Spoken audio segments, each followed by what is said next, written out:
हाँ मित्रों, तो माँ अंबानी आरती जय आद्या शक्ति नवरात्रि में मात्र नवरात्रि में केम अवारनवार शुभ प्रसंगोए पण घणीवार आपणे आरती गाता जोईए छीए।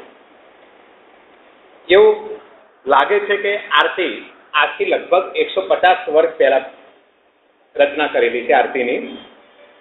अने सूरतना एक कवि जेनुं नाम आरती में पण आवे छे, आरतीनी अंदर छेल्ली पंक्तिओमां कांई आवुं नाम छे एमनुं, शिवशक्तिनी आरती जे कोई गाशे भणे शिवानंद स्वामी। एटले के एना रचयिता जे छे शिवानंद स्वामी छे अथवा शिवानंद पंड्या, एमनी अटक पंड्या हती। सूरतना नागर ब्राह्मण हता અને 150 વર્ષ પહેલા આરતીની રચના થયેલી છે। નરસિંહ મહેતાના જેમ પ્રભાતિયા પ્રખ્યાત છે એમ આ શિવાનંદ સ્વામીએ ઘણી બધી આરતીઓની રચના કરેલી, એમાંની એક આ આરતી। શિવાનંદ પંડ્યા લગભગ 85 વર્ષ જીવ્યા હતા અને ત્યાં સુધી અમે ઘણી આરતીની રચના કરી હતી। આમ જોવા જઈએ તો આરતી ભાષાની દૃષ્ટિએ વિચારીએ તો એક ઉર્મી કાવ્ય કહેવાય, જેમ એક હૃદયના સ્પંદનો છે। હા, આરતીની જ્યારે શિવાનંદ પંડ્યાએ રચના કરી હશે એ પછી એમાં કેટલાક અંશે ફેરફાર થયો છે। ખાસ કરીને આ ફેરફાર એના શબ્દો અને એના ઢાળમાં ફેરફાર થયો છે, પણ લગભગ અર્થ એનો એ જ રહ્યો છે। અત્યારે જનરલી જે આપણે આરતીઓ ગાઈએ છીએ એમાં પૂનમ પછીની જે પંક્તિઓ છે એ પાછળથી પછીથી ઉમેરાયેલી છે। એ પૂનમ પછીની પંક્તિઓ શિવાનંદ સ્વામી રચેલી નથી। તો શરૂઆત કરીએ આરતીનો। પ્રથમ પંક્તિ કે જય આદ્યા શક્તિ માં જય આદ્યા શક્તિ અખંડ બ્રહ્માંડ દીપાવ્યા પડવે પ્રગટ થયા। કહેવાનો મિનિંગ એવો થશે કે અખંડ બ્રહ્માંડ દીપાવ્યા એટલે કે અખંડ બ્રહ્માંડ જેના દિવ્ય તેજથી પ્રકાશિત છે। દીપાવે ક્યારે કે એના તેજથી પ્રકાશિત છે અને જે નોરતાની સુદ એકમે પ્રગટ થયા છે। નોરતાની સુદ એકમ પડવે પ્રગટ થયા એટલે નોરતાની સુદ એકમ જે છે તે પ્રગટ થયા છે। એવા આદિશક્તિ અંબા માતાનો જય હો। જય આદ્યા શક્તિ એટલે કે એમનો જય હો। પછીની પંક્તિ હું થોડું ઝડપથી જઈશ કારણ કે પછીનું લેક્ચર પણ આપણે માણવાનું છે। દ્વિતીય બે સ્વરૂપ શિવશક્તિ જાણુમાં બ્રહ્મા ગણપતિ ગાયે હર ગાયે હરમાં। અહીં દ્વિતીય બે સ્વરૂપ તો કયા કયા? તો શક્તિ સંપ્રદાય એમાં પુરુષ અને પ્રકૃતિ એ બે સ્વરૂપ કહેવાય છે, શિવ અને શક્તિ। બીજી રીતે વિચારીએ તો કે આ બંને એક જ છે। દ્વિતીય બે સ્વરૂપ શિવશક્તિ જાણું, શિવ અને શક્તિ એ પણ તું જ છે અથવા બંને એક જ છે। બ્રહ્મા ગણપતિ ગાયે હર ગંગા। હર એટલે કે શિવ એટલે કે જેના ગુણ બ્રહ્મા, ગણપતિ અને શિવ, આમ બધા જ તારા ગુણ અથવા તારો મહિમા કે માં ગાઈ રહ્યા છે। પછીની પંક્તિ છે તૃતીય ત્રણ સ્વરૂપ ત્રિભુવનમાં બેઠા ત્રયા થકી તરવેણી તું તરવેણીમાં। એટલે કે ત્રણ સ્વરૂપ, તૃતીય ત્રણ સ્વરૂપ। આમ જોવા જઈએ તો સ્ત્રી માં, હું માની વાત કરું છું, સ્ત્રીની વાત નથી કરતો। માના પણ ત્રણ સ્વરૂપ, એક તો સર્જન કરવું એટલે કે જન્મ આપવો, પાલન કરવું અને સંહાર પણ કરવો। તમે જોયું હશે કે કાળકામાનો તમે ફોટા જોયો હશે ક્યાંક, તો કોઈ રાક્ષસ હોય તો એના ઉપર પગ મૂકેલું, એટલે કે માં જે છે એ બાળકને જન્મ પણ આપે છે, એનું પાલન પણ કરે છે, પણ જો એ સંતાન વંઠે અયોગ્ય માર્ગે જાય તો એનો નાશ પણ કરે છે, સંહાર પણ કરે છે। તો આપના કે ત્રણ સ્વરૂપ, તૃતીય ત્રણ સ્વરૂપ, કયા કયા ત્રણ સ્વરૂપ? મહાસરસ્વતી, મહાલક્ષ્મી અને મહાકાલી। હવે તમે આગળ જુઓ કે ત્રિભુવનમાં બેઠા ત્રણ ભુવન, કયા કયા ત્રણ ભુવન? પાતાળ, પૃથ્વી અને સ્વર્ગ। આ ત્રણેય લોકમાં આપ બિરાજમાન છો। ત્રયા થકી તરવેણી તું તરવેણીમાં, એટલે અહીં ત્રિવેણીની વાત છે, પ્રાર્થના હિસાબે તરવેણી કર્યું છે। તો ત્રિવેણી કઈ કઈ નદીઓ? ગંગા, યમુના અને સરસ્વતી. તો એ જ રીતે ત્રીજો પણ એક ભક્તિની રીતે જોવા જઈએ તો ત્રિવેણી સંગમ થાય છે જ્ઞાન, ભક્તિ અને મોક્ષ. તો કે આ ત્રણેય સંગમો છે. પછીની પંક્તિ, ચોથે ચતુરા મહાલક્ષ્મીમાં સતરાચર વ્યાપ્યા, ચાર ભુજા ચંદુ દિશા પ્રગટ્યા દક્ષિણમાં. હવે ચોથે ચતુરા મહાલક્ષ્મી એટલે કે મહાલક્ષ્મી જે છે એને ચતુર શક્તિ તરીકે ગણવામાં આવી છે. ચતુરા મહાલક્ષ્મી, ચતુરાઈ જેનામાં ભરપૂર ભરેલી છે એવી મહાલક્ષ્મી. એ લક્ષ્મી વિવિધ સ્વરૂપે સતરાચર એટલે કે આખા વિશ્વમાં સતરાચર વ્યાપ્યા, આખા વિશ્વમાં કે આપ વ્યાપેલા છો. ચાર ભુજા ચંદો દિશા કે તમારી જે ચાર ભુજાઓ છે એ જ કે આ ચાર દિશાઓ છે અથવા ચાર દિશાઓ સમાન છે. અને પ્રગટ્યા દક્ષિણમાં, અને એ પોતે દક્ષિણમાં નથી પ્રગટ્યા, બરાબર વિચારજો. એમ કહેવાય છે કે તમારો જે સંપ્રદાય છે ભક્તિ પંથ એ સૌ પ્રથમ દક્ષિણમાં પ્રગટ થયેલો છે. પછીની પંક્તિ, પંચમી પંચ ઋષિ પંચમી ગુણ પદમાં પંચ સહસ્ત્ર ત્યાં સોઈએ પંચે તત્વોમાં. આમ જોવા જઈએ તો પ્રથમ પંક્તિ પંચમી પંચ ઋષિ પંચમી ગુણ પદમાં. અહીં પ જે લીધો છે એ વર્ણાનુપ્રાસ અલંકાર છે. અહીં કવિએ કેટલીક છૂટ લીધેલી છે. ખરેખર આ પંક્તિમાં પ્રાસ બેસાડવા માટે જ કવિ આવું કર્યું છે, કારણ કે એવું કહ્યું છે કે પંચમી પંચ ઋષિ. પંચ ઋષિની વાપરતા નથી ધર્મમાં, સપ્ત ઋષિ છે. પણ એની જગ્યાએ કવિએ પ્રાસ બેસાડવા માટે અહીં કેટલીક છૂટ લીધેલી છે. અને એ જ રીતે ગુણ પણ ત્રણ જ છે. આપણે આગળ વાત કરીએ એ પ્રમાણે પણ સત્વ, રજસ અને તમસ આ ત્રણ ગુણ છે, પણ એક પંચગુણની વાત કરેલી છે. પરંતુ સૌથી અગત્યની જો વાત હોય તો પછીની પંક્તિમાં છે કે પંચ તત્વોમાં પાંચ તત્વો. પાંચ તત્વો કયા તમે યાદ કરો, તમને ખ્યાલ આવશે. પૃથ્વી, જળ, તેજ, આકાશ અને વાયુ. પૃથ્વી, જળ, તેજ એટલે કે પ્રકાશ, આકાશ અને વાયુ. આ પાંચે પાંચ તત્વોમાં કે માં તું છે. પછીની પંક્તિ, ષષ્ઠી તું નારાયણી મહિષાસુર માર્યો નર નારીના રૂપે વ્યાસ્યા સઘળેમાં. એટલે કે મહિષાસુરને મારનારી, મહિષાસુરને માર્યો એટલે કે મહિષાસુરને મારનારી અને સકળ વિશ્વમાં નર નારીના સ્વરૂપે બિરાજેલી હે નારાયણમાં તારો જય હો. આગળની પંક્તિ, સપ્તમી સપ્ત પાતાલ સાવિત્રી સંધ્યા ગૌ ગંગા ગાયત્રી ગૌરી ગીતામાં. પંક્તિ બરાબર સમજવા જેવી છે. સપ્તમી સપ્ત પાતાળ સાવિત્રી સંધ્યા એટલે કે સાતે પાતાળમાં આપ બિરાજેલા છો. આમ સપ્તમી સપ્ત પાતાલ સાવિત્રી સંધ્યા એટલે કે પ્રાતઃ સંધ્યા, તેને સાવિત્રીનું ઉપનામ આપવામાં આવેલું છે. અને સાય સંધ્યા કે આપ પોતે જ છો. પાંચે માતૃ સ્વરૂપ. વિચારજો, બીજી જે પંક્તિમાં છે તે ગૌ ગંગા ગાયત્રી ગૌરી ગીતામાં.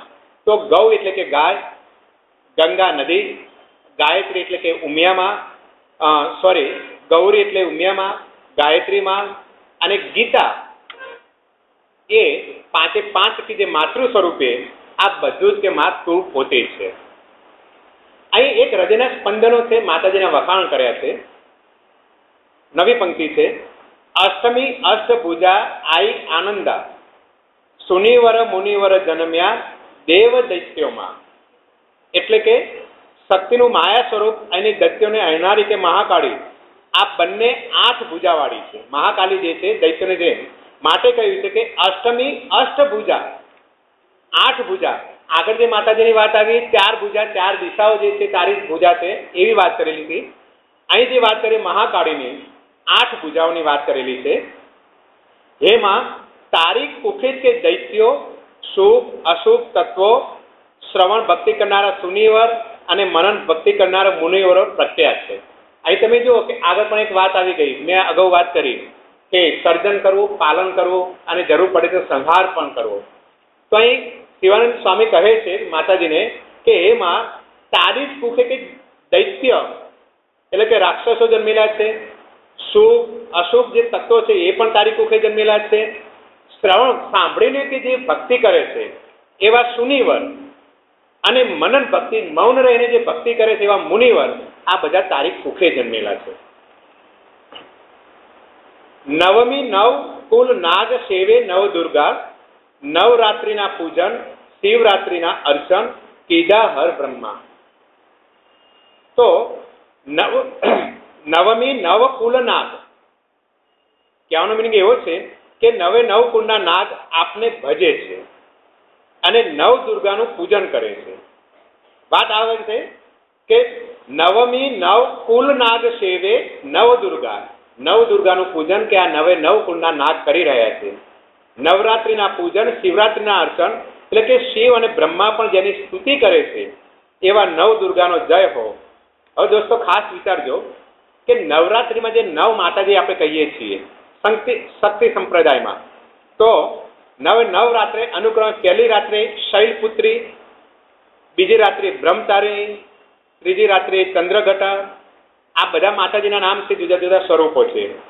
પછી ચોથી કુષ્ઠમાંડા, પછી સ્કંદ માતા, કાત્યાયની, કાલરાત્રિ, મહાગૌરી અને સિદ્ધિ, એ નવ સ્વરૂપની પૂજા આપણે નવરાત્રિમાં કરતા હોઈએ છીએ. હવે 10મી પંક્તિ, દશમી દસ અવતાર જય વિજયાદશમી, રામે રામ રામે રામ રમાડ્યા રાવણ રોર્યોમાં. દશેરા એટલે કે અશુભ તત્વો ઉપર વિજય મેળવવાનું પર્વ જે આપણે કહીએ છીએ, અને એવું કહેવાય છે કે આ દિવસે ભગવાન શ્રી રામે રાવણનો વધ કરેલો, અને એટલે જ આપણે એને વિજયાદશમી કહીએ છીએ. તો કવિ એવું કહેવા માંગે છે કે એમાં તારી કૃપાથી વિજયાદશમીએ રાવણનો રામે વધ કરેલો હતો. એકાદશી 11 કાત્યાયની કામા, કામ દુર્ગા કાલિકા શ્યામા ને રામા. અહીં સમજો, મજા આવે એવી પંક્તિ છે. એકાદશી 11 કાત્યાયની કામા એટલે કે નોરતાની 11મી રાત્રે કાત્યાયની શક્તિ સ્વરૂપનો મહિમા છે. શ્રીમદ ભાગવતમાં એવો ઉલ્લેખ છે, શ્રીમદ ભાગવતમાં ઉલ્લેખ છે કે શ્રી કૃષ્ણને વર સ્વરૂપે પામવા માટે ગોપીઓએ આજે કાત્યાયની માં જે છે એનું વ્રત કરેલું, અને આ શક્તિ સ્વરૂપ માં કાત્યાયની જે છે એવું કહેવાય છે કે મન ગમતો વરસાદ મેળવી આપે છે. અને માટે કહ્યું છે કે શ્યામા ને રામા. અહીં જોજો, શ્યામા એટલે કે શ્યામ એટલે કે કૃષ્ણ, અને શ્યામા એટલે કે રાધા. રામ એટલે જે આપણે સ્વરૂપ કહીએ છીએ રામ, પણ રામા એટલે કે સીતા. તો કે શ્યામા એટલે કે રાધા અને સીતા બંને આપ જ છો. ત્યાર પછીની પંક્તિ, 12 બાળા રૂપ બહુચરી અંબામાં, બટુક ભૈરવ સોઈએ કાળ ભૈરવ સોઈએ તારા છે તુજમાં. એટલે કે 12 બાળા રૂપ 12મી રાત્રિ અથવા 12ના દિવસે કુળદેવી બહુચરમાં, કે જે ગંઢેરોની કુળદેવી કહેવાય છે, એ કે 12ના દિવસે પ્રગટેલા એમ મનાય છે.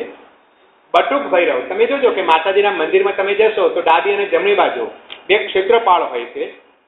હા, એટલે કે બટુક ભૈરવ એટલે કે ક્ષેત્રપાલ, અને કાલ ભૈરવ જેને આપણે સ્મશાન કહીએ છીએ, એ બધા તારા સેવકો છે. તમારી અડખે અને પડખે એ બંને શોભે છે.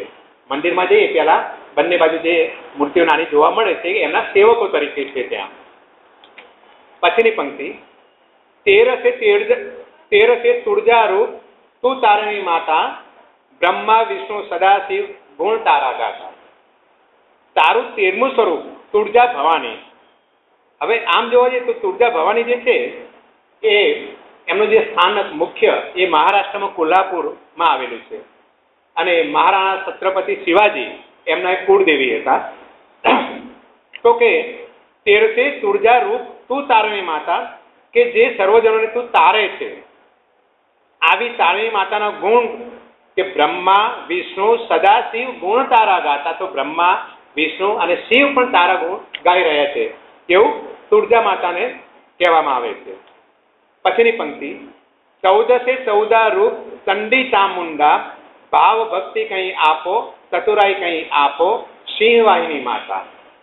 એટલે કે શક્તિના વિવિધ સ્વરૂપોમાં 14 ચંડી ચામુંડા એટલે કે 14મું જે રૂપ છે ચામુંડા માતાનું ગણવામાં આવે છે.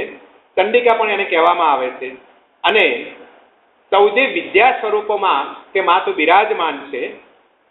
હા, એવા હે એટલે કહે છે સિંહ વાહિની માતા કે મા કે સિંહને વાહન તરીકે ધારણ કરનારી મા, અમને થોડા ભક્તિભાવ અને ચતુરાઈ આપો.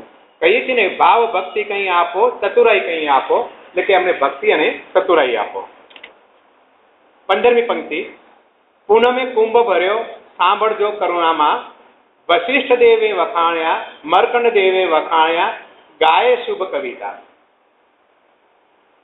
પૂનમ સાહિત્યિક રૂપે જોવા જઈએ તો પૂનમ એટલે પૂર્ણતા. ચંદ્ર પૂર્ણ રીતે ખીલેલો હોય છે ત્યારે કે અમારી વિનંતી અંતરમાં કરુણા ધરીને સાંભળજો માં. પૂનમે કુંભ ભર્યો એટલે કે સંપૂર્ણ ભરવાની વાત છે. સાંભળજો કરુણા કે અમારી જે કરુણા છે અથવા અમે જે કંઈ વિનંતી કરી રહ્યા છીએ એ સાંભળજો, સ્વીકારજો. વશિષ્ઠ અને માર્કંડ ઋષિએ પણ અનેક કાવ્યો સ્તવનો દ્વારા આપનો મહિમા કે ગાયો છે. માટે કવિ અહીં કહ્યું છે કે વશિષ્ઠ દેવે વખાણ્યા મર્કંડ દેવે વખાણ્યા, બંને પણ કે તારી ઘણી આરતીઓ કરેલી છે. પછીની પંક્તિ ત્રંબાવટી નગરી આઈ રૂપાવટી નગરી આઈ રૂપાવટી નગરી 16 સહસ્ત્ર ત્યાં સોઈએ ક્ષમા કરો ગૌરી માં દયા કરો ગૌરી. એટલે કે નારીના આમ તો અહીં જે નામ આપ્યા છે નારિકા નગરીના ત્રંબાવટી ને રૂપાવટી એ તો પ્રતીક છે, તો સાચા નામ નથી, એક કલ્પના છે. પણ કહેવાનો મિનિંગ એવો છે કે તમે સર્વત્ર વ્યાપેલા છો અને 16,000 ગોપી સ્વરૂપો પણ આપના છે. 16 સહસ્ત્ર ત્યાં સોઈએ, એ 16,000 ગોપીઓ જે કહેવાતી હતી કે માં એ સ્વરૂપ પણ કે તમારું જ છે. પૂજા ભક્તિ પછી કહીએ છીએ કે ક્ષમા કરો ગૌરી માં દયા કરો ગૌરી, એટલે કે પૂજા ભક્તિ અર્ચના કરવામાં અમારાથી કોઈ ભૂલ થઈ ગઈ હોય તો માં અમને માફ કરજો. અને છેલ્લી પંક્તિ છે શિવ શક્તિની આરતી જે કોઈ ગાશે ભણે શિવાનંદ સ્વામી. અહીં કવિનું નામ આવે છે ભણે શિવાનંદ સ્વામી સુખ સંપત થાશે હર કૈલાસ જાશે માં અંબા દુઃખ હશે. સામાન્ય અર્થ છે આમ જોવા જઈએ તો સીધો ખ્યાલ આવી જાય એવો કે આપની આરતી જો કોઈ પ્રેમથી ગાશે, શિવ શક્તિની આરતી જે કોઈ ગાશે ભાવથી ગાશે તો એને સુખ સંપત્તિ પ્રાપ્ત થશે, હર કૈલાસ જાશે સ્વર્ગમાં એને સ્થાન મળશે અને શિવ શક્તિ એટલે કે ઉમા અને પાર્વતી ના ચરણમાં કૈલાસમાં કે એનું સ્થાન મળશે એવું આરતી કરતા શિવાનંદ સ્વામીએ કહ્યું છે. તો દોસ્તો